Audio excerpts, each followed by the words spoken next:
Sa narinig niya sa kanyang mami Milagros ay nabalot ng pangamba itong si Anton. At agad namang napansin iyon ni Totep. "Bakit sir? Anong nangyari?" Tanong neto sa kanya. "Tep, si Amor. Umalis siya ng bahay na isang tigmala." Sa tugon na yon ni Anton ay nakaramdam din itong si Totep ng pangamba dahil alam niyang maaaring malagay sa panganib ang kanyang Ma'am Amor. Samantala, nagising naman sa gitna ng pagkakahimbing itong si Liway na pansamantalang sa mga magulang niya muna umuwi habang nasa Iloilo itong si Anton.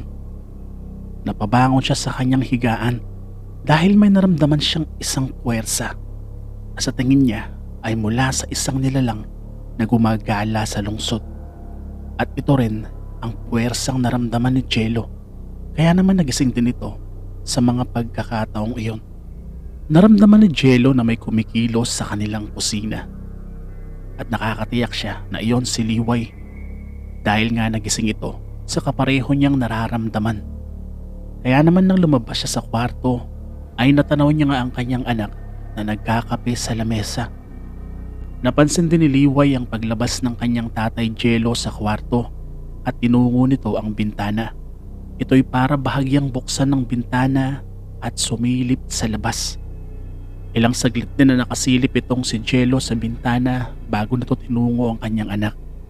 At nang makalapit ay agad siyang inabutan ni Liway ng isang mainit na kape. "Tay, malakas siya. Sino kaya siya?" Yon ang pabungad na tanong ni Liway sa kanyang tatay na ang tinutukoy nga ay ang puwersang pareho nilang naramdaman. Pero isang iling lamang ang naitugon sa kanya ni Jello. "Hindi ko rin alam, anak." Hawak ni Liway ang kanyang cellphone sa mga sandaling iyon nang maramdaman niya na may tumatawag dito. Nagulat siya na ang rumirehistro ay pangalan ni Anton sa ganong alanganing oras. Dakong 1:00 na kasi ng umaga. At sa kanyang pagtataka ay agad sinagot ni Liway ang tawag ng asawa. "Liway, mabuti at gising ka. Si Amor, umalis siya ng villa ngayon lang na nasa kaanyawang tigmala." Doon ay nagulat si Liway sa tinuran nitong si Anton. "Ano? Bakit niya ginawa yon?" "Liway, kailangan niyo siyang hanapin. Pakiusap." Ito ang natatarantang wika ni Anton sa kabilang linya.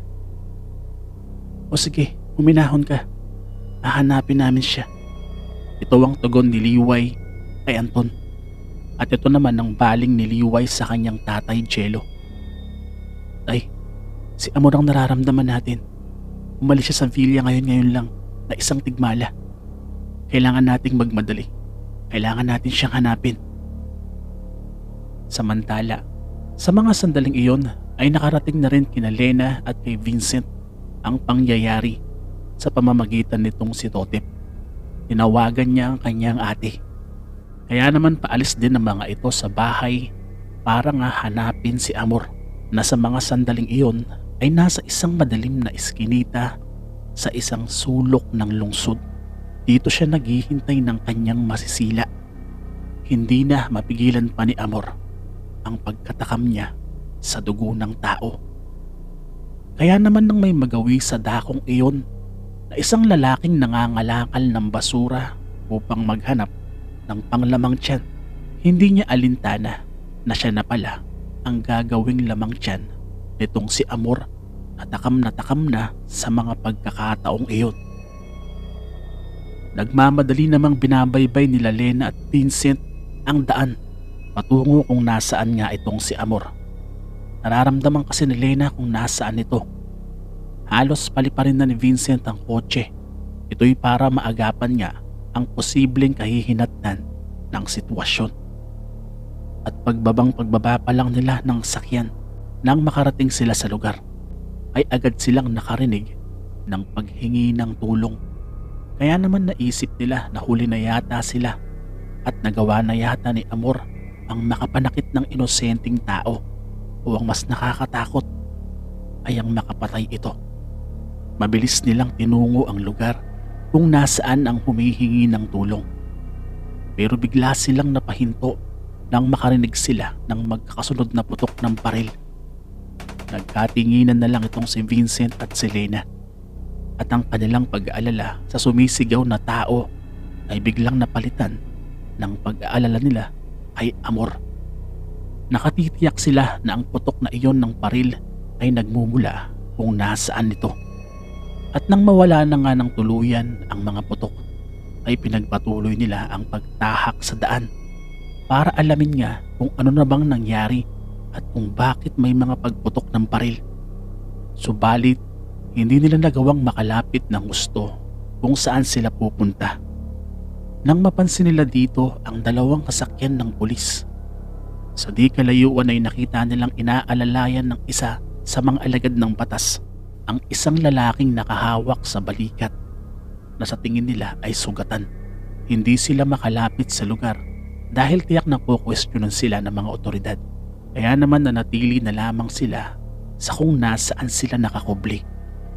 Bagaman agad na umalis ang isa sa mga sakyan ng pulis, ay napaiwan naman ng isang sakyan dito at ang mga lulan nito ay hinahalughog pa ang lugar.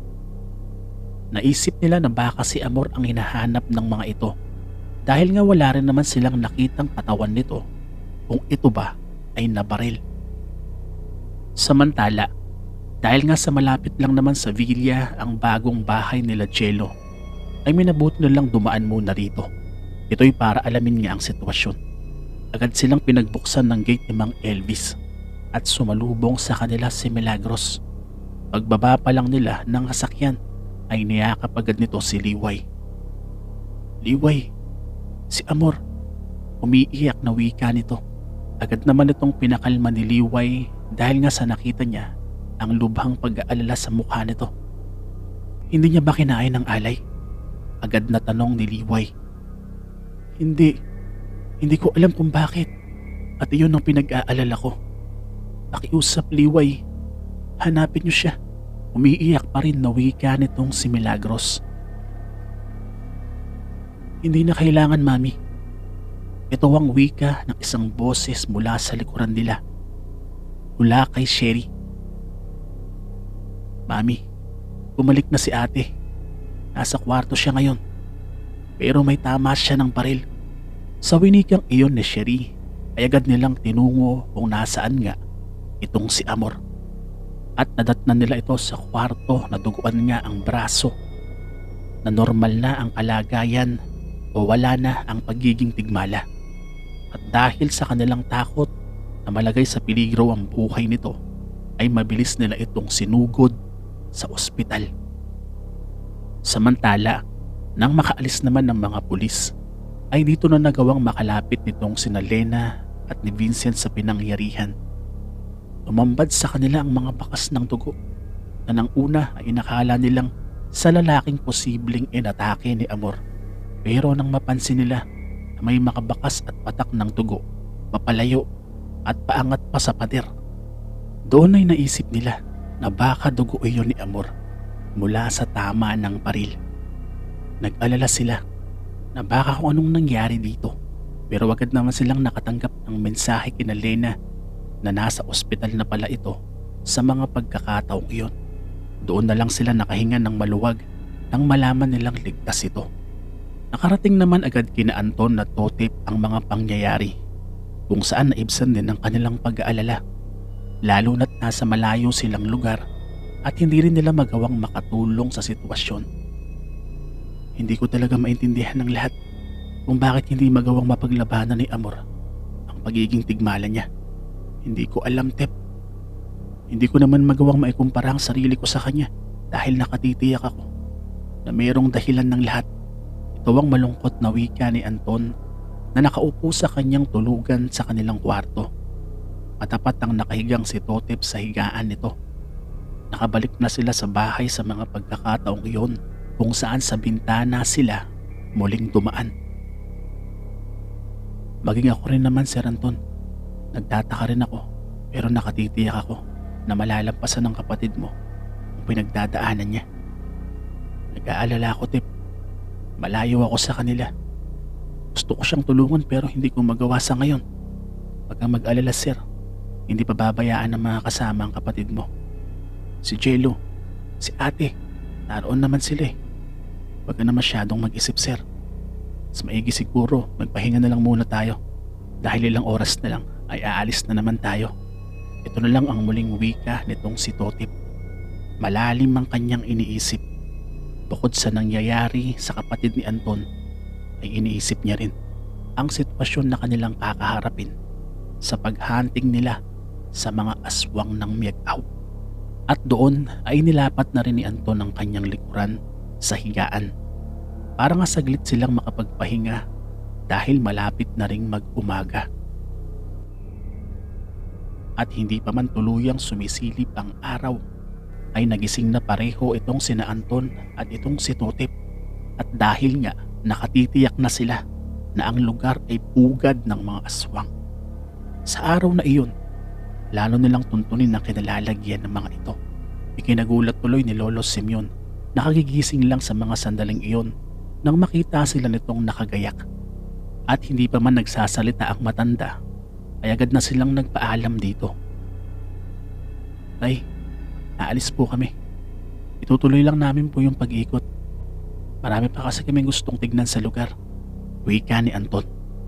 Bakit naman yata sobrang aga? Hindi man lang ba kayo mag-aalmusal muna? Hindi na tay. Magdadala na lang kami ng mga prutas. Tsaka bago naman po magtanghalian ay baka makabalik na rin kami. Kayo ang bahala. Basta mag-iingat na lang kayo ha. At ang bilin ko, wag na wag kayong tatawid sa bakod.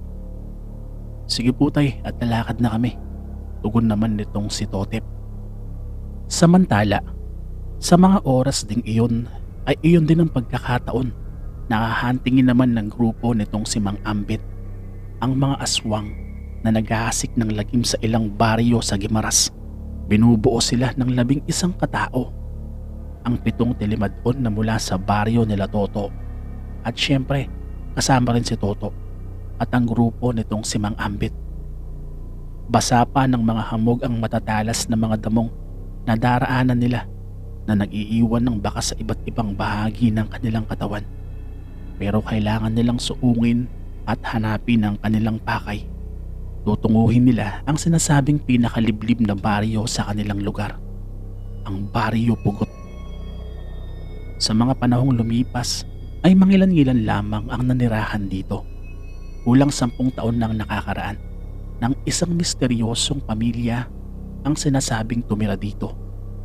Pero hindi alam ng mga naunang naninirahan sa lugar kung saan ba nanggaling ang pamilyang iyon. Matagal ko nang alam ang patungkol sa pamilya sa pinakaliblib na baryo. Marami nang nakapagsabi sa akin noon na silang araw ang mga aswang dito sa bahagi ng Guimaras. Pero may nakakita man lang ba sa inyo? O meron ba kayong mga katunayan sa bintang na iyon? Ito ang wika ni Mang Ambit nang pansamantala silang tumigil ng pagtuntun sa sinasabing lugar ng mga aswang. Ang totoo, Mang Ambit, ay wala namang nakakita sa aktong pagpapalit ng anyo ng mga nasa dulong baryo. Sila ang mga tinuturong aswang dito. Ito'y dahil nang mula nang dumating sila ay nagkaroon na ng mga insidente ng pag-atake ng mga aswang. At sa matagal na panahon ay dumami na sila dahil dito na rin sila nagkaroon ng mga pamilya. Ito ang tugon ng isa sa mga tilimadon na kasama nila. Matapos ang ilang saglit nilang pamamahinga ay nagpatuloy sila sa kanilang paglakad at sa di kalayuan ay natanaw na nila ang ilang mga kabahayan. Kaya naman agad silang naging atentibo at kanya-kanyang bunot ng mga sundang. Napansin ni Mang Ambit na sobrang tahimik yata. Hindi maganda ang nararamdaman ko. Huwag kayong maglilingat. Iligid ninyo mabuti ang inyong mga paningin. Wika ng matanda. At sa mga sandaling iyon ay nakaumang din ang kanilang mga sundang. Habang binabaybay nila ang daan palapit sa mga kabahayan. At nang makalapit na sila rito ay napansin nila na bukas ang lahat ng mga pintuan at mga bintana ng bahay. Pero ipinagtaka nila kung bakit wala namang kahit isang tao sa lugar. Agad pinasok ni Robert ang isa sa mga bahay para tignan ang loob nito. Pero agad din siyang lumabas nang mapansin niyang wala namang kung ano sa loob. Sumenyas siya sa mga kasama na wala naman siyang nakita. Huwag kayong kampante. Traidor ang mga aswang. Marahil ay agad nilang naramdaman ang ating pagdating. Kaya naman nagawa nilang makapagkupli. Nariyan lang sila at pinagmamasdan tayo. Huwag kayong magpapakita ng takot. Ito ang muling wika ni Mang Ambit. Maliwanag ang lahat ng bilin ng matanda, pero patuloy ang pagkabog ng dibdib nitong si Gibo. Pare-pareho silang nakakaramdam ng takot at iniikot rin nila ang kanilang mga paningin. Nang isa sa mga telemadon ay napansin ang kapapatay lang na isang siga dahil bahagya pa itong umuusok. Kaya naman taranta itong binanggit ang kanyang nakita sa mga kasama. Narito sila. Humanda kayo. Agad na wika ni Mang Ambit at maya-maya lang ay naramdaman na nga nila ang pagkilos ng mga aswang. Agad silang nagsama-sama habang patuloy na nakaumang ang mga hawak nilang tabak. At sa tagpong iyon ay napansin na nga nila ang mga nilalang na sobrang bilis ang pagkilos na nahihirapan silang sundan. Inaakala nila na nasa paligid lamang ang mga ito. Nang isa sa mga telemadon na kasama nila ay hindi niya namamalayan na merong nagmamasid pala sa kanya at bigla siyang hinatak ng aswang na nasa puno. Mabilis ang mga pangyayari na hindi na nila nagawang isalba ang kanilang kasama. Tanging paggalaw na lang ng mga dahon ng kanilang napansin at maya-maya lang ay bumagsak na mula sa puno ang wala ng buhay na telemadon. Wasak na ang katawan nito at wala ng laman loob. Hindi nila ito nagawang malapitan dahil sa kanilang takot na baka sila naman ang biglang hatakin ng aswang na nasa taas ng puno.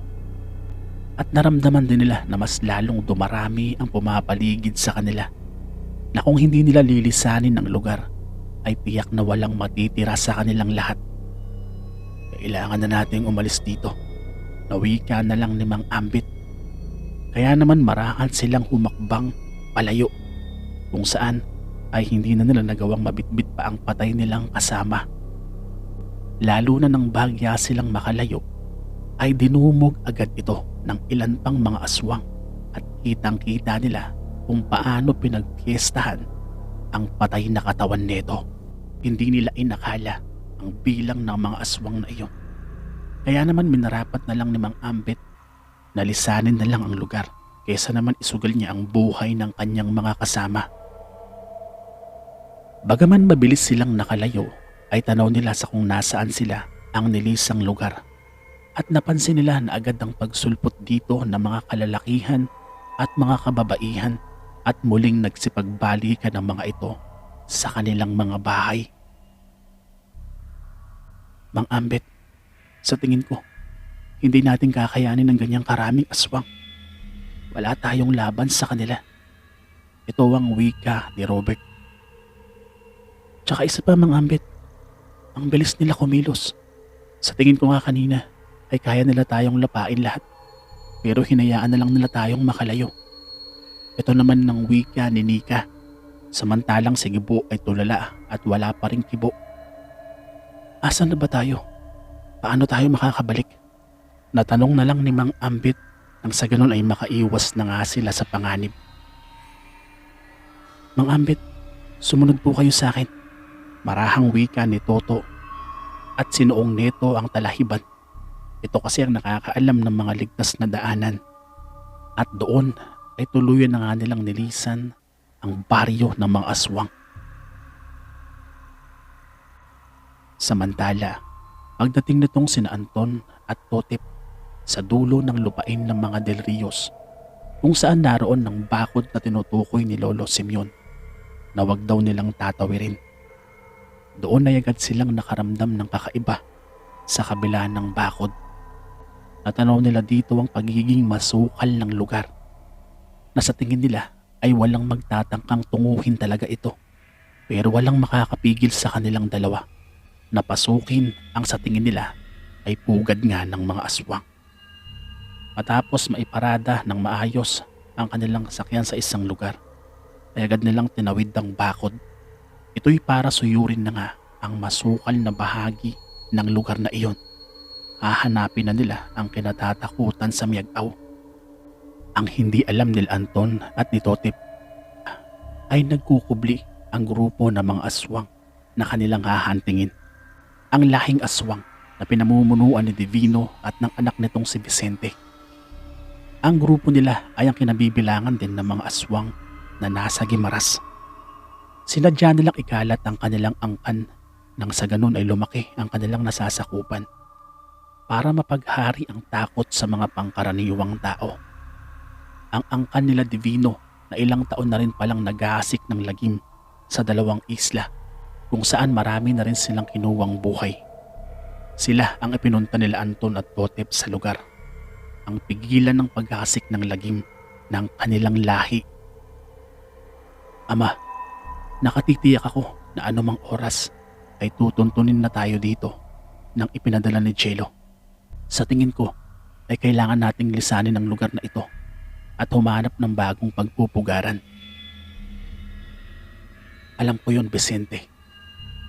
Hindi na magiging madali sa atin ang lahat. Ang mga nilalang na narito sa Miag-aw na mga kasama ni Angelo ay tiyak na uubusin tayo. Ay tiyak na uubusin tayo kung hindi natin tatalinuhan ang ating mga desisyon. Iniisip ko na tumawid pabalik ng Guimaras nang sa ganon ay hindi tayo masundan. Pero kailan pa, Ama? Sa tingin ko, kailangan na nating magpadali. Alam ko ang ginagawa ko, Vicente. Huwag mo akong pinangungunahan. Huwag kang mag-alala. Makakasila at makakasila pa rin tayo dito sa Miag-aw. At bago matapos ang pagbilog ng buwan, ay doon lamang tayo tatawid papuntang Guimaras. Doon ay hindi na umimik pa itong si Vicente sa desisyon ng kanyang ama na si Divino. Samantala, inabot na ng katanghalian pero bigo itong si Anton at Totep na matuntun sa masukal na gubat ang kinalalagyan ng mga aswang na hinahanap nila. Hindi nila maramdaman ng mga ito. Ito'y dahil nasa kaanyuang tao kasi ang mga ito. Nagkukubli rin ng mga ito sa mga tagong yungib na mahirap talagang tuntunin kung wala namang nakakaalam na naroon sila. Lagpas tanghalian na nang muli silang makalabas sa masukal na lugar at sa tingin nila ay hindi nila matatagpuan ng kanilang hinahanap sa ganong paraan. Lalo na't nakikilala pala sila ng mga ito. Tiyak na hindi lilitaw ang mga ito para harapin sila. Doon ay isang hamon kina Anton at kay Totep na matuntun ng mga aswang ng Miag-aw. Kaya naman pansamantala ay minabuti nilang lisanin muna ang lugar. Pero nang tutunguhin na nila ang kanilang sasakyan ay nakasalubong nila si Lolo Simeon. Sino kayo? Agad na tanong nito sa kanila na ikinagulat din naman nila. Ano ang pakay nyo sa lugar na ito? Doon ay nagkatinginan itong si Anton at si Totep. Naisip nila na nalaman ng matanda ang kanilang pakay. At iyon na rin ang pagkakataon siguro para malaman na rin ito ang lahat. Tay, alam namin na may alam kayo sa mga nangyayari sa lugar na to patungkol sa mga aswang. Kailangan namin ng tulong nyo. Saan namin sila matatagpuan? Doon ay nagulat itong si Lolo Simeon. Sa winika nitong si Anton na alam na pala ng mga ito ang sitwasyon. Hindi alam ni Lolo Simeon ang kanyang itutugon dahil lang totoo ay kilala nito ang mga aswang sa lugar. Na ayon din nga ang kutob nitong sila Anton. Lalo na nang hindi ito makatugon sa kanila. Tay, magtiwala ka sa amin. Ito naman ang pakiusap ni Totep. Oo, kilala ko sila. Ayoko lang naman na perwisyuhin nila ako at si Toto. Pinatay na nila ang aking asawa at ang marami sa aking mga alagang hayop ay kinain nila. Kaya naman Napilitan na lang ako maging sunod-sunuran sa kanila. Natatakot ako. Ilang araw na nila kayong pinasusubaybayan sa akin. Gamit ang kabibe ay naririnig nila ang usapan nyo. Pero nagulat ako nang mabasag ang kabibing ito at ikinagalit nila iyon sa akin kung bakit ko raw hinayaang mabasag ang ibinigay nilang kabibe. Pero ang hindi alam nitong si Lolo Simeon ay binasag pala ni Totip iyon gamit ang kapangyarihan nito. Alam nitong si Totip na may nakikinig sa usapan nila gamit ang kabibe. Kung talagang gusto nyong makita ang mga aswang, mamayang gabi, muli silang sasalakay sa Ibayo, sa ika-4 na barangay mula dito. At doon ay bigla na lang napayuko itong si Lolo Simeon. Tumalikod siya sa dalawa at naglalakad na nanlulumo. Iniisip kasi nito na sa ginawa niyang pagkakanulo sa mga aswang ay tiyak na babalikan siya ng mga ito para patayin.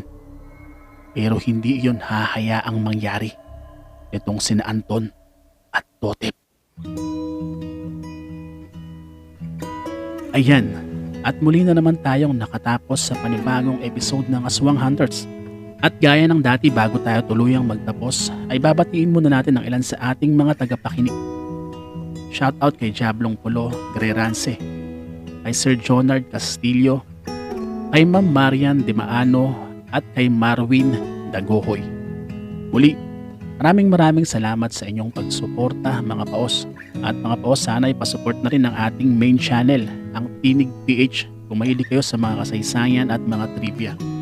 At sa susunod naman dito sa ating kwento, abangan naman natin ang maaaring mangyari sa pagharap nitong sina Anton at ni Totip laban sa grupo ng mga aswang na pinamumunuan ni Divino at ng anak nitong si Vicente. At tuluyan na nga bang mababalot ng lagim ang mga baryo sa Guimaras ng dahil sa mga aswang. Abangan sa susunod na episode na Aswang Hunters.